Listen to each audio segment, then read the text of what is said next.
Usually, I can sort of manage what I need to pull together for these tapes. This time it's been a little bit hard for me to think about what I want to say because it's so cruel to the mind. But I was in Iowa about the time of the Oklahoma federal bombing. My face pressed to the cement for comfort. My eyeball pupils, one getting huge, one getting small, and then the other one getting small, and the other one getting huge, and ocular gyrations.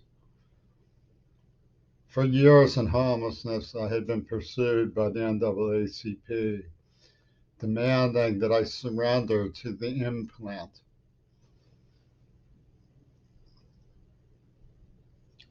and allow them to take over the radio center of the brain and broadcast that I was friends with people who tortured me and locked me in a house from the inside and so on.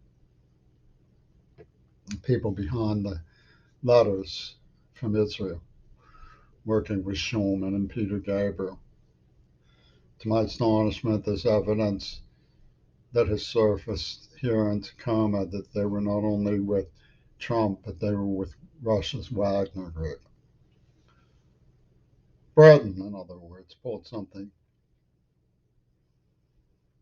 And because the signifier they used was KC for King Crimson, they wanted me to go into a James bondage with James K. And I would be James C. And this would show that forgiveness could overcome any torture or any terror. And the UN peace ambassador, Maduro Goto, praised this mission of theirs and horrifically humiliated me, which she and her gang continue to do. Well,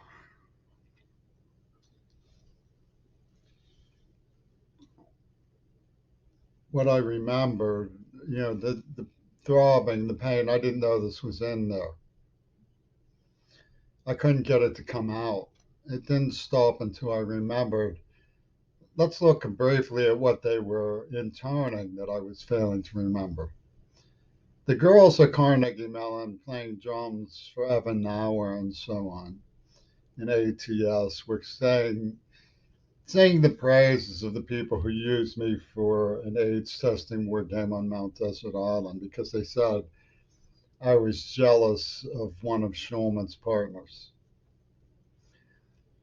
And so they decided to reenact it with an attack prostitute from the Italian Communist Party in Milan who came on to me and um, performed in the way you would expect a Trumpy tune swallow, as they call them in the CIA, would perform.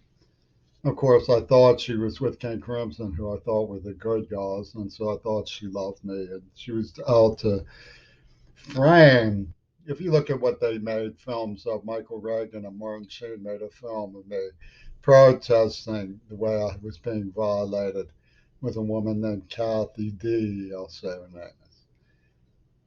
And they were like, oh, because of this. William Sapphire was jumping down and wiggling. Yes, because of that, because of penile penetration, which obsesses them so badly. They wanted to hear everything down to Michael Reagan's favorite scene some more, which was a spree they took out on me when I was sleeping when I was 9 years old. Peace Porch Luck, the Swami Nostra of South and Basin, New York. But then they were saying I was hiding at the fine trespass. So, in other words, while I was trying to remember what had happened, they were torturing me, saying I was a rapist. Like, so they would have an innocent girl sleep with somebody they thought was a rapist. This was a joke, but they said rapid eye movement, you know, which was neuroplastic. This is rapid eye. This is a lie detector.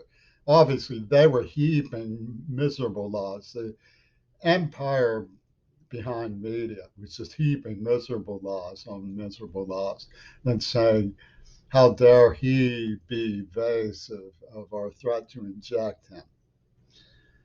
In other words, it was criminal psychosis of the lowest, the very, very lowest order, but it passes for UW administration, University of Pittsburgh, Carnegie Mellon. Carbonell has radio tapes of his vodka spirit machine, which he tells people what it means. While the Fernhollow Bridge collapses. Anyway, I had my face pressed to the cement. I finally remembered I had been afraid it was freezing cold. There was a lot of snow on the ground. I couldn't go to school because I was afraid they would have been waiting for me. And they found me. And they kidnapped me and they gassed me. They tortured me. I jumped out of the car at some point, ran in the snow. I don't know how I found my way home. But being kidnapped and tortured is legally to Robert Fripp defiant trespass of a sexual nature. And he believes that the proof of this is virginity. I mean, that's King Crimson's whole story.